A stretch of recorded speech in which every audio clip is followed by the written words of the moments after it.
Hai semuanya, gimana kabar kalian? Semoga selalu dalam keadaan baik. Jadi welcome back teman-teman di segmen analisa kripto, dan seperti biasa di video kali ini kita akan update untuk news dan juga pergerakan dari beberapa project yang udah teman-teman request. Hari ini dari Bang Sutikno minta dibahas untuk Ray, dan yang kedua dari Mikaela minta dibahas untuk INJ atau Engine. Gimana, bagus tidak? Oke, kita akan coba untuk bahas dua project ini. Dimulai dulu dari Ray. Ray Network hari ini diperdagangkan di kisaran harga Rp352. Ini merupakan sebuah project yang lebih tepatnya untuk sebagai layanan transaksi yang cukup murah dan juga kompatibel dengan beberapa platform. Salah satunya adalah Ethereum Virtual Machine, teman-teman. Dia menawarkan fee yang murah dan juga high performance. Kalau kita langsung masuk ke websitenya www.ray.network, ini merupakan sebuah project yang sudah melakukan sekitar 3.400 sekian transaksi. Lumayan banyak, dengan total wallet yang penggunanya adalah 9.363 dengan jumlah sekitar 154 juta Ray yang di staking. Kalau kita lihat sih, supply maksimum dari Ray ini lumayan banyak. Dia ada di 1 billion, sementara yang beredar di market sekitar 900 juta. 950 juta, berarti tinggal 50 juta lagi dong yang masih bisa beredar, yang masih bisa dicetak ke depannya. Dia tidak punya supply maksimum, di sini tidak terdeteksi ya guys. Ray mengalami volume anjlok sekitar 50% dalam 24 jam terakhir per video ini dibuat. Kalau kita lihat, memang peruntukan dari Ray ini adalah sebagai media alat transaksi, kemudian juga ada fitur stakingnya juga, sehingga teman-teman bisa banget untuk melakukan staking di beberapa platform yang menyediakan Ray sendiri. Kabar terbarunya, Ray itu ada hard fork, kalau nggak salah. Ini ya, mereka ada suspending withdrawal or deposit. Ray Network hard fork on September tanggal 10. Per video ini dibuat adalah tanggal 5 September. Jadi mereka lagi coba buat melakukan hard fork nih pada tanggal 10. Jadi jangan pernah melakukan transaksi ataupun ya deposit ataupun withdrawal terhadap tokennya di tanggal tersebut, mendekati dan juga setelah tanggal tersebut. Takutnya nanti ada masalah karena mereka lagi upgrade guys. Jadi projectnya Ray ini masih tetap upgrade sampai saat ini. Kemudian mereka memberikan APR atau reward berupa 7,9% untuk staking kalau teman-teman melakukannya di Binance. Ray ini udah listing ya di beberapa exchange besar like Bithumb, Binance, Get.io, Huobi Global, Maxi, Toko Crypto, Upbit, dan kawan-kawan. Jadi lumayan untuk likuidasinya, saya rasa udah cukup oke untuk Ray. Nah, karena ini merupakan sebuah project yang diciptakan untuk atau sebagai alat transaksi, tentu saja mereka bersaing dengan banyak project lainnya. Mereka harus tetap survive, mereka harus tetap upgrade apa yang mereka punya. Karena kalau mereka tidak upgrade, bisa jadi project-project seperti ini juga akan ditinggalkan at the end, guys. Itu sih dari fundamental oke, masih cukup baik ya, masih cukup jalan, apalagi mereka ada upgrade, berarti sudah ada progres yang lumayan. Dari Twitter, menurut saya engagement kurang, tidak terlalu banyak orang yang memantau project ini dan juga tidak terlalu banyak dibicarakan juga untuk Ray ini. Jadi bisa banget jadikan teman-teman pertimbangan. Kalau secara teknikal, bicaranya beda guys. Technical, dia sangat-sangat stabil dan juga tidak terlalu volatile. Pergerakan dari Ray cenderung sideways in the long run. Sejak Mei 2022 sampai sekarang pergerakannya masih sideways di range antara 0,54% sampai 0,054%, bukan persen ya, dolar ya, 0,05 dolar, kemudian sampai di 0,02. Jadi bergerak di sana terus guys, dan belum ada tekanan jual yang membuat Ray ini berhasil breakdown dari strong supportnya. Sementara sih pergerakannya masih seperti ditahan ya di level support ini. Tergantung kemana arah berikutnya. Kalau Ray mampu mempertahankan area tersebut di kisaran 0,02 ini, harusnya sih level-level sekarang ini merupakan fase akumulasi yang cukup ideal. Karena ada possibility untuk Ray kembali menguat lagi, menyentuh level resistance-nya seperti yang terjadi sebelum-sebelumnya dengan potensial profit sekitar 145%. Jadi kan overall pergerakannya sideways kayak gini aja ya guys. Ya udah, mungkin di sini dia sideways dulu, kemudian dia potensi untuk menguat asalkan level 0,2 ini tidak di breakdown. Tapi kalau di breakdown itu berita yang negatif karena Ray sendiri belum punya level support di bawah level tersebut. Jadi bisa jadi dia mencari level support baru. Jadi itu buat Ray. Sekarang kita akan bahas ENJ atau Engine ya. Engine coin hari ini diperdagangkan di kisaran 3.400. Harganya mirip seperti Sandbox sama Mana Decentraland. Jadi project-project berbasiskan gaming itu penting banget untuk selalu update game terbaru mereka. Engine salah satu perusahaan game yang lebih banyak berfokus di mobile game ya. Mereka ada beberapa platform game teman-teman seperti ini, VR Jam, platform hiburan metaverse realistis virtual itu. Terus yang kedua ada Pahlawan Azure, ini kompatibel untuk Microsoft. Terus juga ada game namanya Lost Relic. Ya, ini juga kompatibel, sepertinya sih di handphone kompatibel ya. Ada 6 naga juga. Kesatria Hutan, 9 arena kehidupan, ya macam-macam lah. Ini adalah produk game, teman-teman. Jadi produk game ini harusnya sih kalau gamenya masih bisa dipakai, masih bisa dimainin maksudnya. Kemudian juga token engine itu ada di dalam ekosistemnya. Itu merupakan sentimen yang bagus buat project dari engine ini. Setahu saya sih, saya pernah beberapa main gamenya ya teman-teman. Tapi beberapa permainan itu membutuhkan engine sebagai modal. Jadi kita wajib membeli engine, kemudian kita masukkan ke wallet, koneksikan ke wallet, kemudian baru bisa main gamenya. Jadi dengan kata lain, developer engine itu mengharuskan kita untuk membeli tokennya dulu sebelum kita bisa memainkan permainannya.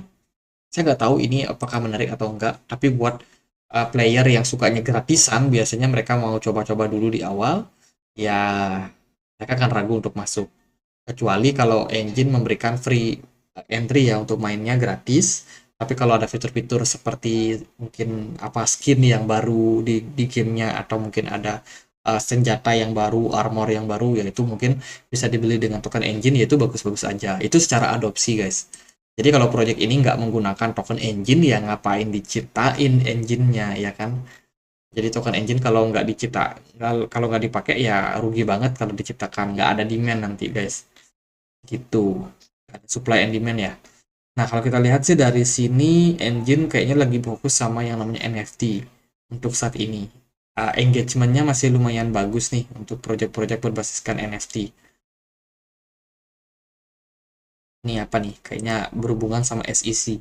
Tindakan SEC baru-baru ini memicu perdebatan tentang apakah NFT dianggap sebagai sekuritas. Oh, oke. Apakah NFT adalah sekuritas? Jadi semuanya menjadi sekuritas nih karena SEC, guys. Jadi masih belum terlalu gini sih untuk sentimen koin-koin metaverse gaming ya. Teman-teman bisa banget bandingin engine sama contohnya Sandbox atau Decentraland. Nama kodenya mana? Itu bisa banget teman-teman compare karena yaitu saingannya. Engine ini salah satu alternatif kalau teman-teman nggak suka koin yang udah gede ya. Dia masih sangat-sangat kecil, market cap-nya masih di bawah daripada koin-koin tersebut. Bila kita lihat dari supply maksimum untuk token ini ada di 1 billion dan dia sudah mencapai maksimum supply 100%. Harusnya sih harga dari engine sekarang masuk ke fase-fase stabil dan tidak terpengaruh sama yang namanya inflasi. Kemudian engine sudah listing di exchange besar seperti Coinbase sama Binance. Kemudian Kraken, KuCoin, dan kawan-kawan. Jadi untuk likuiditas nggak terlalu bermasalah untuk engine. Nah, karena harganya dia udah mencapai di level yang sudah cukup oke ya. Inflasi sih harusnya nggak nambah, karena memang udah mentok. Kita akan lihat gimana dari pergerakan harga engine. Engine sementara pergerakannya masih cenderung downtrend. Tekanan jual lumayan signifikan dan mengarahkan engine berada di level 0,22 dolar. Di posisi sekarang, engine berada di level support yang cukup kuat. Jadi ini sekali lagi engine posisinya bagus banget. Semoga market merestui dan juga ada sebuah miracle yang mungkin ada di market ya, sehingga menyebabkan market reversal karena engine ini udah cukup oke nih. Teman-teman, dia berada di level support kisaran 0,22 dan tinggal menunggu fase reversal saja. Sementara sih dari progresnya kita masih harus mewaspadai karena ada opsi atau kemungkinan engine kembali melanjutkan tren penurunannya bila mana dia breakdown dari level 0,22 dolar tersebut. Untuk targetnya kemungkinan bisa balik lagi ke 0,17. Di sana ada level support berikutnya bila mana engine gagal mempertahankan area saat ini. Dari segi teknikal, saya rasa progresnya masih cenderung bergerak di dalam sebuah triangle ini, guys. Jadi ini pola mirip seperti descending triangle ya. Descending triangle pattern. Waspada sama pergerakan seperti ini. Karena pola-pola seperti ini, kalau dia breakdown dari neckline-nya, itu bisa menjadi sebuah sentimen negatif. Engine sendiri kurang lebih mirip seperti descending triangle. Jadi seperti yang saya bilang, harusnya di level support ini akan ada pantulan. Tapi kalau tidak terjadi dan dia justru malah breakdown, kalian harus waspada nih. Karena penurunan engine bisa aja balik turun sampai 0,15. Jadi paling gitu aja buat engine. Apakah bagus atau enggak? Silakan teman-teman kunjungi Play Store. Engine ya, teman-teman di sini bisa akses Play Store nggak ya?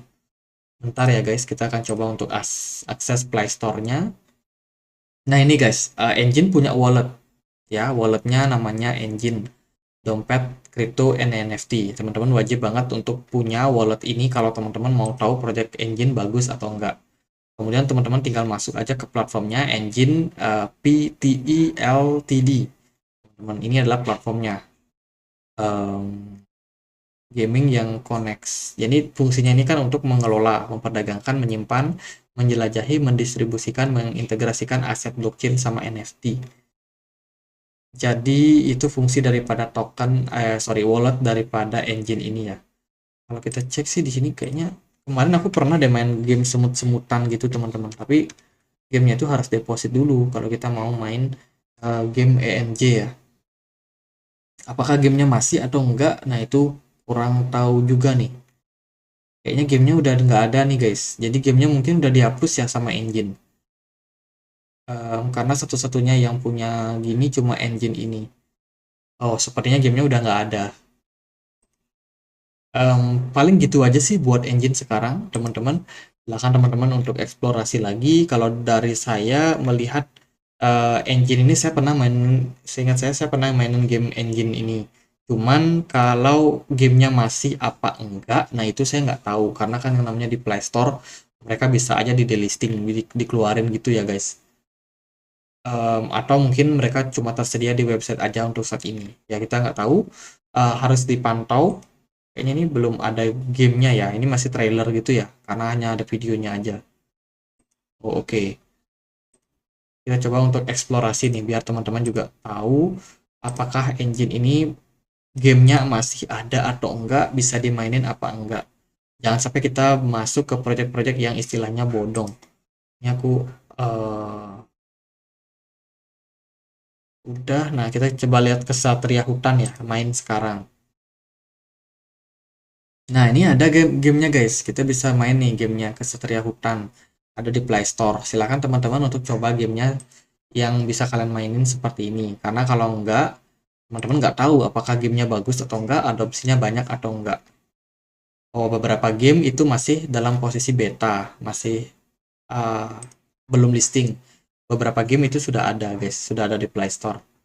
Tapi dengan nama yang Kesatria Hutan. Ya itu sih. Teman-teman silakan untuk eksplorasi lagi, silakan kunjungi engine.io ya untuk ekosistemnya. Jadi dari saya gitu aja. Semoga videonya bisa bermanfaat. Jangan lupa untuk join di komunitas kita di Telegram buat teman-teman yang mau dapat update terbaru seputar news dari dunia kripto. That's it guys. Akhir kata saya Andri. Makasih.